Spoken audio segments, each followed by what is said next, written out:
नहीं आनी चाहिए किसी हिंदू पर आंच, बाबा बागेश्वर के सामने लगाई मंच से राजा भैया ने दहाड़। सनातनियों की आवाज बने राजा भैया, खड़ी कर दी सबकी एक बयान से खटिया।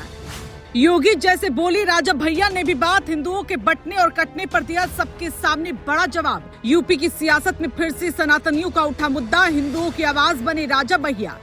रघुराज प्रताप सिंह के तेवरों ने दिलाई बड़े क्षत्रिय नेता की याद, सोशल मीडिया पर हर कोई कर रहा गुणगान। स्वर्ण समाज की खातिर जो राजा भैया ने कहा वो चर्चा में छा गया।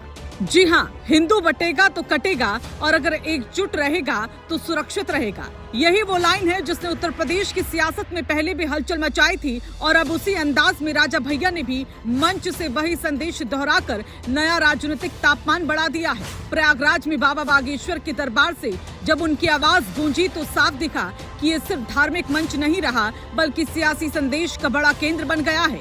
योगी की तरह सीधी और सख्त भाषा में दिया गया ये बयान अब चर्चा के केंद्र में है और करोड़ों सनातनियों के बीच से लेकर एक अलग तरह का उत्साह भी दिखाई दे रहा है। दरअसल राजा भैया ने अपने भाषण में साफ कहा कि किसी भी हिंदू पर आंच नहीं आनी चाहिए और इसके लिए सबसे जरूरी है एकजुटता।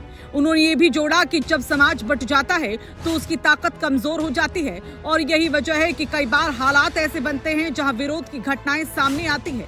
उन्होंने सीधे तौर पर कहा कि हमारी सबसे बड़ी कमजोरी हमारी आपसी दूरी है और इसे खत्म किए बिना हालात नहीं बदलेंगे।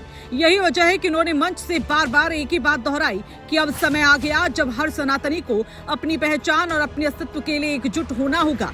अब यहाँ गौर करने वाली बात यह है कि ये बयान ऐसे समय में आया जब प्रदेश की राजनीति में पहले से ही पहचान और आस्था के मुद्दे पर चर्चा है। ऐसे में राजा भैया का इस अंदाज में सामने आना और योगी जैसी भाषा का इस्तेमाल करना इस बात का संकेत दे रहा है कि सनातन का मुद्दा आने वाले वक्त में और ज्यादा केंद्र में रहने वाला है। राजा भैया ने अपने संबोधन में वंदे मातरम के मुद्दे को भी उठाया और साफ कहा कि जो लोग इस राष्ट्रगीत का विरोध करते हैं उन्हें चुनाव में जवाब मिलना चाहिए। उन्होंने इसे सिर्फ एक गीत नहीं बल्कि राष्ट्र की भावना बताया और लोगों से अपील की कि ऐसे मुद्दे को हल्के में ना ले।